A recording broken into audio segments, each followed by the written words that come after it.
Hi, it's Dr. Molly Arnold again.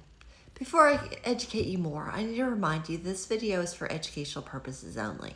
It's not a substitute for counseling.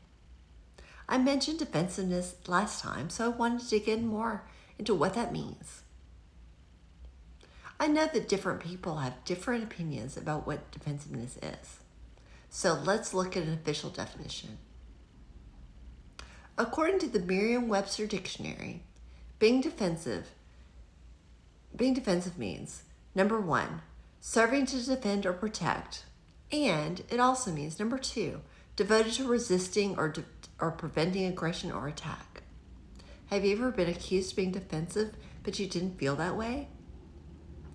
Probably one of two things was happening. Either you feel defensive and you're not tuned into your feelings, or your behavior doesn't match how you actually feel. So let's define and describe what defensiveness is.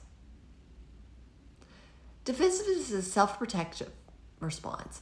It happens when someone feels or perceives that they're being criticized, blamed, shamed, or threatened, even if the other person wasn't intending that. From a neuroscience perspective, defensiveness often reflects the nervous system shifting into protection rather than connection mode. So here are some common ways the defensiveness shows up. It can show up in communication.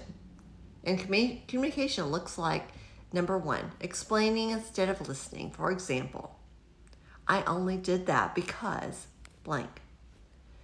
Denying responsibility. I didn't do that. Minimizing the other person's experiences. You're overreacting. Counterattacking. Well, you did the same thing.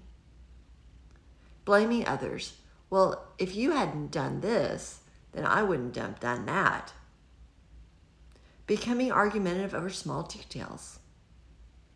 Interrupting to correct facts rather than understanding their feelings.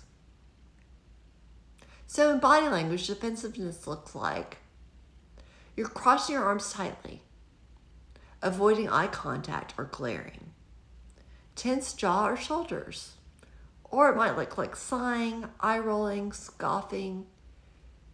It might look like turning away physically, raising your voice, or clipping your tone.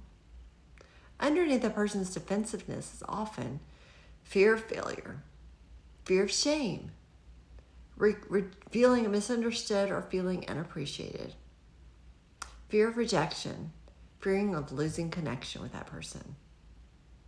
So many people experience criticism as I'm a bad person, rather than thinking there's a problem we need to solve together. A defensive response might be, if I was answering an important email, you're always making me feel like I can't do anything right. Or actually, a non-responsive or non-defensive response might be, I didn't realize it affected you that way. Tell me more about it, and tell me more about what interaction felt like for you. Notice that the second response doesn't necessarily agree with the behavior that was wrong. It just stays curious instead of protective. So let's talk about the neuroscience explanation behind that. When we feel criticized, areas of the brain that are involved in threat detection become more active. This means it's harder for the parts of the brain that are responsible for perspective taking, for empathy, and for flexible thinking to stay online. That's why curiosity is one of the best antidotes for defensiveness. Curiosity signals safety and helps the brain shift backwards into connection. Look for the signs that you might be becoming defensive. You might notice yourself thinking, that's not fair, or feeling the urge to prove that you're right. You might be planning a response instead of listening to the other person. You might be looking for the other person's mistakes. You might be feeling your heart rate increase and your muscles tense. You might be wanting the conversation to end quickly. So here are some antidotes to defensiveness. Pause before responding. Pausing actually allows the emotional brain to settle down, and the thinking brain can weigh in and come back online. Reflect back what you heard. For example, what I'm hearing is blank. Validate the other person's experience even if you don't see things different or the same way.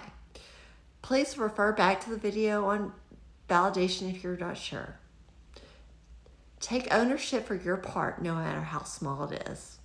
No one is 100% right. So stay curious by asking questions, such as, can you help me understand what it was like for you? A simple phrase that often resonates is this: defensiveness protects the self. Curiosity protects the relationship. It captures an important truth. When our nervous system feels safe enough to become curious instead of defensive, we create the conditions for repair, trust, and deeper emotional connection.